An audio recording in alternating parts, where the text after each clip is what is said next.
উপস্থিত বিএনপির সকল অঙ্গ সংগঠনের নেতৃবৃন্দ, আসসালামু আলাইকুম। আজ ৮০ ইউনিয়ন বিএনপির কর্মী সভায় উপস্থিত সকলকে আমার কৃতজ্ঞতা জ্ঞাপন করছি। বিএনপির দুর্দিনে যারা এই দলকে ছেড়ে যান নাই, দলের অনুপ্রেরণা হয়ে পাশে আছেন, আমি আশা করব শ্রীমঙ্গল উপজেলা বিএনপি ত্যাগীদের যথাযথ মূল্যায়ন করবে। যারা জেল জুলুমের শিকার হয়েছেন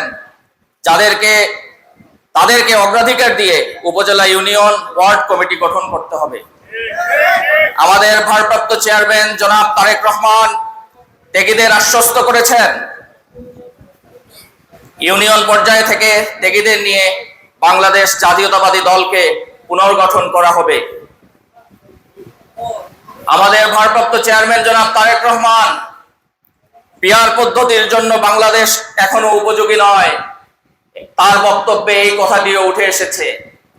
এই সমস্ত পিআর পদ্ধতি এবং বিভিন্ন কৌশল দেশ এখনো উপযোগী নয়। এ সমস্ত একটি কৌশল, একটি অপচেষ্টা। বাংলাদেশে নির্বাচনের কোনো বিকল্প নেই। এই নির্বাচনকে যারা বিলম্বিত করতে চায় তাদের এই অপচেষ্টাগুলো আমরা বাংলাদেশ জাতীয়তাবাদী দলের নেতৃত্ব সবাই একত্র হয়ে রুখে দিব ইনশাআল্লাহ। দলের কোনো ক্ষতি হলে কষ্টটা আগে ত্যাগীরাই পাবে। পলাতক স্বৈরাচারের পুনর্জাগরণ প্রতিহত করতে আমরা প্রতিজ্ঞাবদ্ধ। বাংলাদেশ জাতীয়তাবাদী দল কখনোই স্বৈরাচারের পুনর্জাগরণ পক্ষে আমরা কাজ করব না। আমরা সবাই যে স্বৈরাচার পালিয়ে গেছে, আমরা শক্তভাবে তাদের বিপক্ষে লড়ব। বিএনপি সারা দেশে ইউনিয়ন পর্যায়ে নানা পরিকল্পনা হাতে নিয়েছে। ৩১ দফায় আমাদের ভারপ্রাপ্ত চেয়ারম্যান তা স্পষ্ট করেছেন।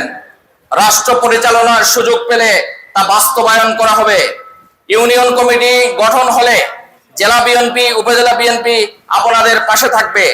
এই দল শহীদ প্রেসিডেন্ট জিয়াউর রহমানের দল, এই দল আপসহীন নেত্রী বেগম খালেদা জিয়ার দল, এই দল অবিসংবাদিত নেতা জনাব তারেক রহমানের দল।